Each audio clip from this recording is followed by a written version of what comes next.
A so-called patriot with pipe bombs is in a lot of trouble tonight after his arrest in Tampa yesterday with explosives, tear gas, and smoke grenades. Michael Vincent Ramos is in the Pinellas jail tonight awaiting federal detention hearing that's set for tomorrow. An investigative reporter, Mark Douglas, spent time looking into Ramos' background. He joins us now live outside of the Pinellas jail with the latest. Hi, Mark. Well, hi, how you doing, Josh, and good evening to you. He's in the Pinellas jail, we should explain, even though he's a Tampa resident arrested there because he's on a hold for federal marshals. Now, he is a self-styled militiaman who, as you said, runs a body armor company, a company that makes bullet-blocking vests, and it's because one of his business partners turned him in. That's the reason why he's in this jail tonight, and tonight we have an exclusive interview with that man.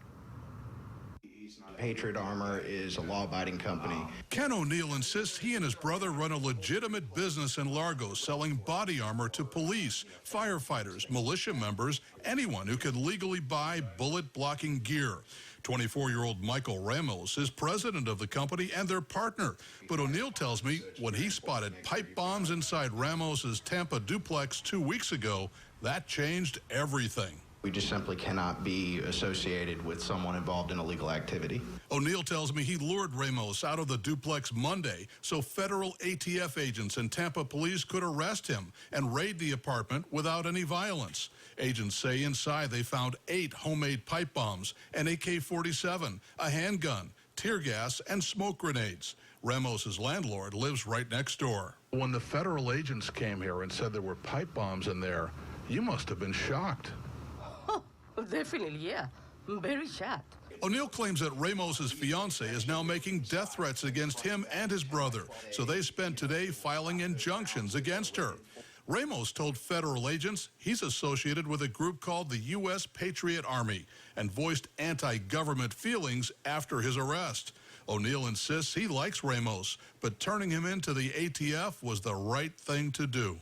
I had to make a really tough choice here, and there's people that hate me for it, and there's people that thank me for it.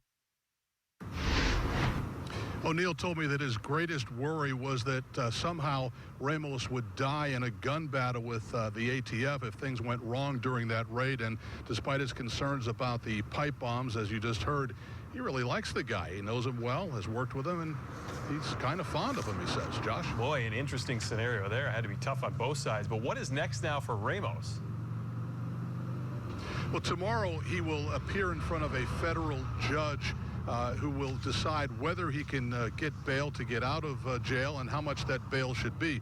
Should be a very interesting hearing, especially since Ramos has rejected a public defender, so it's not clear who is going to represent him at that federal hearing at 2:30 tomorrow afternoon in Tampa. An anti-government sentiment. All right. We'll look forward to seeing more on this story. Mark Douglas live for us in Pinellas County. Mark, thanks.